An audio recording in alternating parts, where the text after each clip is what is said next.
Bismillahirrahmanirrahim. Assalamualaikum warahmatullahi wabarakatuh. Perkenalkan, nama saya Adelia Maharani dari kelas 11 Agribisnis Perikanan Air Tawar 1, SMK Negeri 2 Pacitan. Di sini saya akan menjelaskan tentang budidaya perikanan. Secara umum, budidaya perikanan adalah upaya manusia untuk meningkatkan produktivitas perairan melalui kegiatan budidaya. Sedangkan kegiatan budidaya ialah kegiatan memelihara, menumbuhkan, serta meningkatkan mutu biota akuatik sehingga diperoleh keuntungan. Dalam budidaya perikanan, terdapat beberapa tahapan proses, di antaranya 1. Persiapan wadah. Persiapan wadah harus disiapkan sesuai dengan kaidah kegiatan budidaya untuk mengkondisikan wadah agar dapat digunakan secara maksimal dan memenuhi persyaratan lingkungan yang optimal sehingga ikan hidup dan tumbuh dengan baik meliputi A. Pengeringan dasar kolam dengan bantuan sinar matahari untuk mengoksidasi bahan organik menjadi mineral yang berlangsung sekitar 2-3 hari sampai tanah retak. B. Pengangkatan lumpur. Untuk mengurangi bahan organik di dasar kolam, lapisan tanah dicangkul sedalam 5-10 cm, lumpur diangkat, kemudian dipindahkan ke pematang untuk mempertahankan kedalaman kolam. C. Perbaikan pematang dan pintu air untuk mengembalikan fungsi yang mengalami kerusakan setelah produksi siklus terdahulu. D. Pengapuran untuk meningkatkan pH tanah serta membunuh bakteri, patogen, dan hama. Kapur yang digunakan seperti kapur pertanian, kapur tohor, dan kapur dolomit. Dosis tergantung dengan pH tanah. E. Pemupukan untuk meningkatkan kandungan hara bagi kebutuhan fitoplankton untuk fotosintesis. Dapat berupa pupuk organik, metode dengan cara ditebarkan, diongokkan, atau digantung di karung. F. Pengisian air awal dilakukan hingga ketinggian 15-20 cm dan dibiarkan selama 3-5 hari. G. Pengisian air lanjutan. Ketinggian air ditingkatkan hingga ketinggian ideal dan sesuai persyaratan teknis. Yang kedua yaitu persiapan media. Media budidaya perikanan yaitu air dapat berasal dari air sungai, irigasi, dan mata air yang mencakup debit air permukaan minimal 20 liter per sekon dan dapat mengairi sepanjang tahun. Persyaratan media meliputi 1. Sifat fisika. A. Suhu air. Suhu air yang baik untuk budidaya perikanan berkisar antara 25-30 derajat Celcius. B.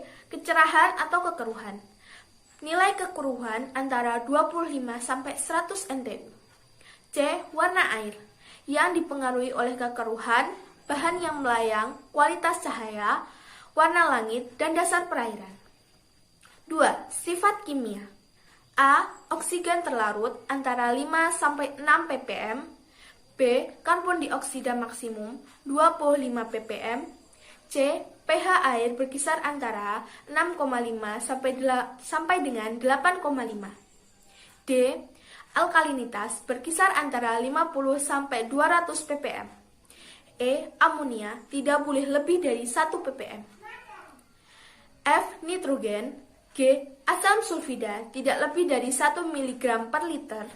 H. Salinitas diantaranya di atas 30%.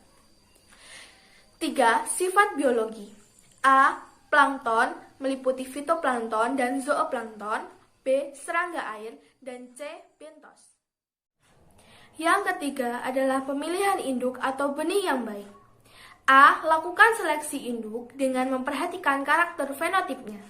Dengan melakukan program breeding untuk meningkatkan nilai pemuliabiakan budidaya agar menghasilkan benih ikan yang unggul, hal-hal yang harus diperhatikan antara lain mengetahui asal-usul induk, melakukan pencatatan data tentang umur induk, masa reproduksi, dan waktu pertama kali dilakukannya pemijahan, sampai usia produktif. Melakukan pemeliharaan calon induk sesuai dengan proses, mengurangi kemungkinan perkawinan sedarah. B. Benih ikan yang dibudidaya harus merupakan benih yang baik dan sehat. Benih ikan yang sehat biasanya tidak mempunyai kecacatan pada tubuhnya. Morfologinya lengkap, bergerak aktif, dan sangat responsif terhadap gerakan. Padat penebaran ikan sangat bergantung antara lain pada kesuburan kolam, ukuran ikan, lama pemeliharaan, dan sistem budidaya. Secara tradisional, yang mengandalkan pakan alami, jika penebarannya tinggi, pakan alami semakin rendah. Pada intensif, maka penebaran tinggi karena mengandalkan pakan buatan. Yang keempat adalah penebaran dan syaratnya. Benih ikan yang sudah dihitung padat penebarannya, selanjutnya dilakukan penebaran benih, yang sebaiknya dilakukan pada pagi atau sore hari, pada saat suhu air stabil agar ikan tidak stres. Selain itu, pada saat penebaran dilakukan proses aklimatisasi terlebih dahulu. Yang kelima adalah pemberian pakan. Pakan diberikan pada ikan sesuai dengan kebutuhan dan dapat memberikan pertumbuhan serta efisiensi pakan yang paling tinggi. Kebutuhan pakan harian dinyatakan sebagai tingkat pemberian pakan per hari yang ditentukan berdasarkan persentase dari bobot ikan.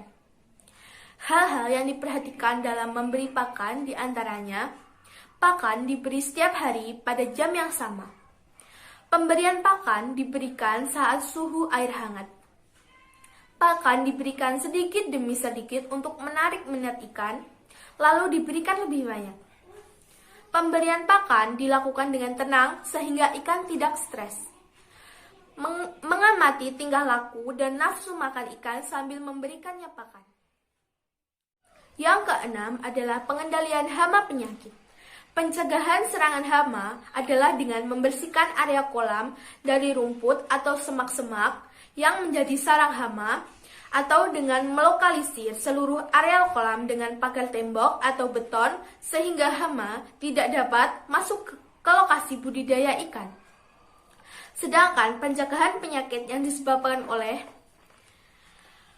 parasit dapat dilakukan dengan merendam selama 24 jam dalam FMGO dengan dosis 10 ml per meter kubik air seminggu sekali. B. Bakteri dapat dilakukan dengan perendaman menggunakan larutan pK sebanyak 10-20 ppm selama 30-60 menit. C. Jamur dengan menjaga kualitas air yang sesuai dengan kebutuhan ikan. Yang ketujuh adalah sampling. Sampling merupakan pengambilan keterwakilan populasi dalam satu wadah budidaya. Pengambilan sampel 2% dari populasi, minimal 1%. Tujuan sampling diantaranya mengetahui ukuran ikan atau udang, memperkirakan waktu panen, memperhatikan hasil tonase, menghitung nilai habis pakan atau FCR. Agar ikan tidak stres, sampling dilakukan pada pagi hari saat suhu stabil. Sampling juga bertujuan untuk mengecek kesehatan ikan atau udang yang dipelihara. Ikan atau udang hasil sampel yang telah diambil dari total populasi kemudian ditimbang dan dihitung berat rata-ratanya. Yang kedelapan adalah panen. Panen adalah akhir dari proses kegiatan usaha budidaya perikanan.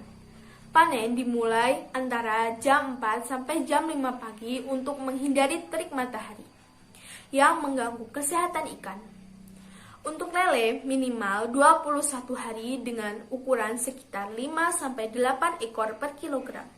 Untuk ikan nila minimal 4 bulan dengan ukuran 1-4 ekor per kilogram. Untuk ikan mas minimal 3-4 bulan dengan ukuran sekitar 400-600 gram per ekor. Terdapat dua jenis panen. Yang pertama yaitu panen total, dengan mengeringkan kolam sampai kedalaman 10 cm. Petak pemanenan seluas 1 meter persegi di depan pintu pengeluaran.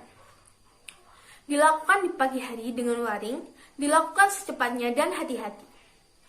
Yang kedua yaitu panen sebagian, dengan tanpa mengeringkan kolam, dipilih dengan ukuran tertentu, menggunakan waring yang atasnya ditaburi umpan.